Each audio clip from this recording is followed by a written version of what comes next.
Welcome back to day 4 of reviewing the men's singles Battle of the Brits event.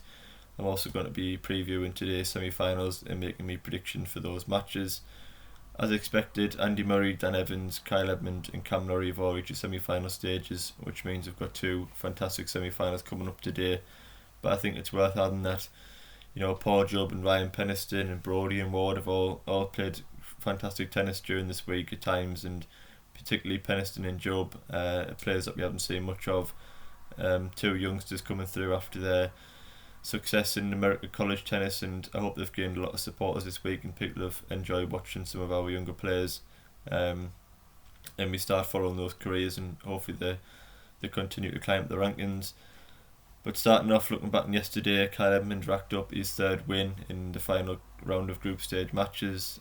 He did say post-match he was up to around 2 o'clock in the morning, watching videos of Liverpool celebrating their Premier League title win, and he then came out and court with his 3 Liverpool tops to put on his seat, which I thought was a nice touch. And Kyle looked like he has done all week, in fantastic shape and in great form. He looks back to that form that he showed us in 2018 when he reached that semi-final of the Australian Open and got into the world top 16, and he was always in control yesterday. I felt against Brodie, against low ranked players, when he gets more chance off the serve, short returns and a really good chance to dictate the rallies from the back of the court, then Kyle takes the ball in the early. He's got a fantastic forehand, very aggressive, and just takes the game from the opponent. Really, he just dominates you into the corners, and there's very little you can do about it. If you give Kyle Edmund a sniff of a short ball, then it's almost point over. He's been hitting the lines very well with real power and precision this week, and he's going to be very difficult to stop.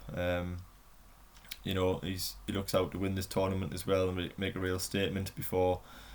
Hopefully we get the US Open at the back end of this year, and Kyle can hopefully make a good run of that event, which would be fantastic for his career and British tennis.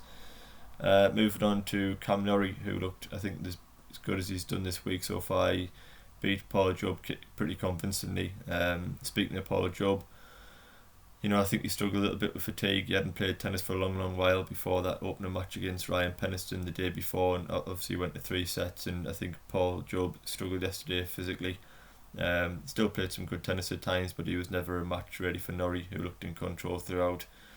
I thought Norrie was very aggressive yesterday, and with his left-handed being his dominant arm, I think Jubb struggled with that, to sort of read the Norrie serve and shot choice. And yeah, Norrie I thought was fantastic. He came out that victory 6-2, 6-love. Got it done in quick style, which has meant he's been able to conserve a lot of energy for today, which he will need against Kyle Edmund, but I'm sure that's going to be a fantastic match. And the last match, singles match yesterday, was Dan Evans against Ryan Penniston, which I think was match of the day.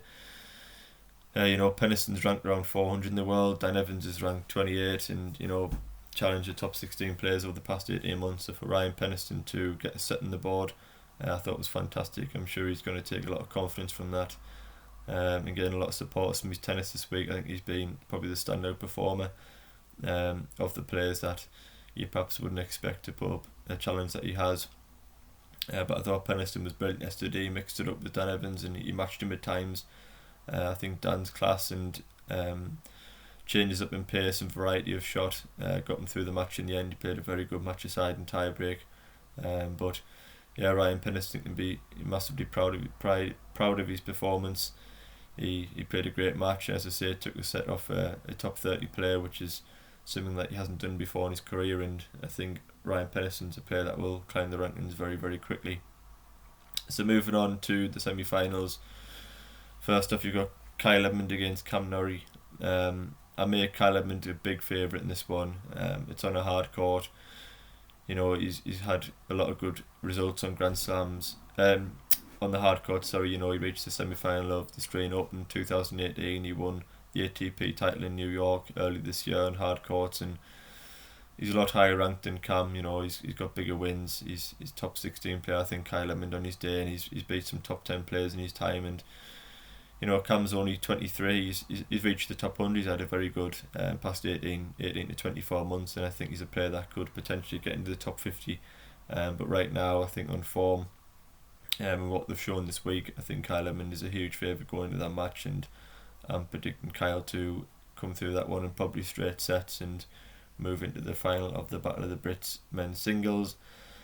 And moving on to the sort of mouth-watering clash, I think when the groups were made, we all sort of predicted this Dan Evans and Andy Murray semi-final, and it's a fantastic matchup. A few years ago, Murray would have just wiped the floor, but the transformation from Dan Evans after his ban, the work he's put in, the way he's transformed his game on clay, hard court and grass, every surface he looks a different player. After them two tournament wins in Nottingham and Surbiton last year, I think he's really pushed on with his career.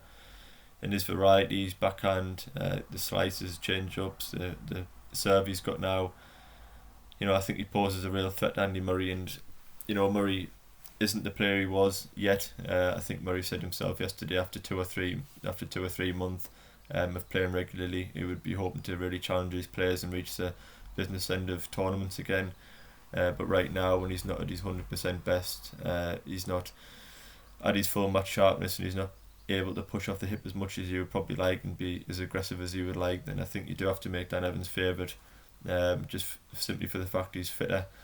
At this present time, his form over the past 18 months has been fantastic, and he's played a lot more tennis than Andy. And if Andy turns up, it's somewhere near his best, then it's going to be an unbelievable match. And Andy's more than capable of beating anybody in the world on his day.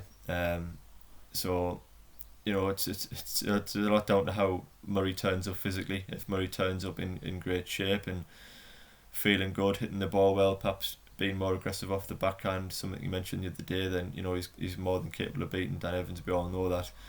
But if Dan Evans can produce his A game against a subpar Murray, then I think there's only one winner. So I will tip Dan Evans to win in 3. I think Andy might come out and start quick and win the opening set before Evans fights back, and I think Murray might struggle physically at the back end of a match.